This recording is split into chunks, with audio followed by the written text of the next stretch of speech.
ஓயிசம் அப்படின்னு சொல்லிட்டு சொல்லுவாங்க. ஸோ இவங்க அதை வேற ஒன்றா ஃபாலோ பண்ணிட்டு இருக்காங்க, வேற ஒரு வழிமுறையில் அதை கொண்டாடிட்டு இருக்காங்க.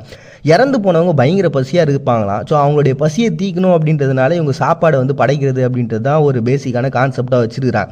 ஆனால் இதுக்கு பின்னாடி பார்த்தீங்கன்னா நிறைய விதமான வழிமுறைகளை அவங்க ஃபாலோ பண்ணுறாங்க. ஒன்று வந்து ஒரு பேப்பரில் வந்து எழுதி நீங்கள் அதை எரிச்சிட்டிங்க அப்படின்னா உடனே அதை அவங்க படிச்சிருவாங்க அப்படின்ற கான்செப்ட் இருக்கிறதுனால நிறைய பேர் அவங்களுடைய மனசில் இருக்கிற குறை நிறைகள் எல்லாத்தையும் எழுதி போட்டுக்கிறாங்க. ஏன் இப்போ போய் சேர்ந்த, எதுக்காக எனக்கு இன்னும் கல்யாணம் ஆகாமல் இருக்குது, ஏன் பண்ணி வைக்காமல் போயிட்டேன், ஏன் இவ்வளோ கடனை வாங்கி வச்சு அப்படின்னு சொல்லிட்டு அவங்க மனசில் இருக்கக்கூடிய எல்லா விஷயங்களையும் எழுதி அதை போட்டு எரிகிறது அப்படின்றது ஒரு கான்செப்ட்.